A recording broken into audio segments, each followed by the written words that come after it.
Oil and natural gas make up the lion's share of Azerbaijan's export revenue. It's estimated that the country has over 1 trillion cubic meters of natural gas reserves. Gas which Europe needs amid the ongoing global energy crisis and war between Russia and Ukraine. Azerbaijan says it's committed to increasing its exports to stave off European gas shortages, but that it will need, among others, infrastructure investments over the longer term. When Thousand Gas Corridor was commissioned at the end of 2020, at the end of December, it was commissioned finally. The initial volumes were about 16 BCM of gas to Europe and Turkey. 6 of them had to go to Turkey and 10 had to go to Europe, 8 to Italy, 1 to Greece, 1 to Bulgaria.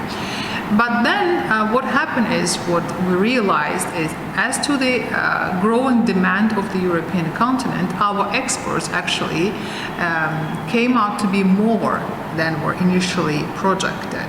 I don't know exact figure at the moment, but I think in the beginning of this year they were around 19 BCM or something like that. 13 of them had to go to Europe and the rest had to go to Turkey. Again, I'm giving a rough number, I might be wrong, but those numbers are actually more than the initial 16 BCM that were planned.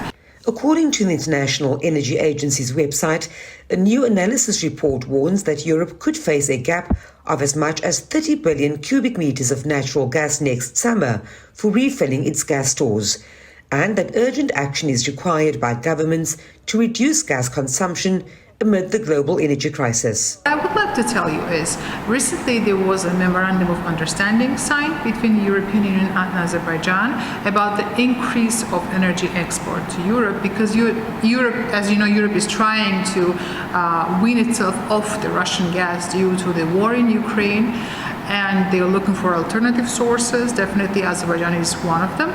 And according to this memorandum, next year Azerbaijan will already increase its output to Europe. By 2020, Azerbaijan will double its output to Europe, gas output to Europe, which is again, I think, is a huge commitment. First of all, because they demand investment, they demand time and resources, technology in order to develop, the extra volumes and produce them and transport them to Europe. But we're ready to do it because we are partners and we are committed to energy security of Europe. The former Soviet country, which gained independence in 1991, is also on a renewable energy drive. It's rebuilding what it calls the liberated Karabakh region, following decades of war with its neighbor, Armenia, which left towns and villages in the largely rugged and mountainous region in ruin. Azerbaijan has huge renewable energy potential. And to give you a figure, this is 160 gigawatts. Part of it is in Karabakh.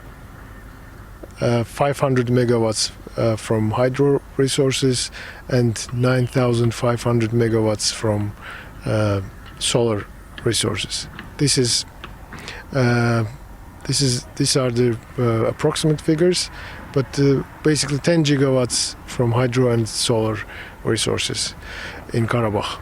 We're planning to use this energy here, and this area has been already announced by our president, a green area, which will be where we will be using the renewable energy mainly. We will be using the smart technologies to save the energy. The villages and cities will be based on the smart technologies also. So these are not the technologies for separate houses, which are very popular in the world, but this is the basically smart management of social infrastructure of the villages and cities. The IEA says the expedited transition to a more sustainable and secure energy system could be a potential result of the global energy crisis. Vanessa Puna, SABC News.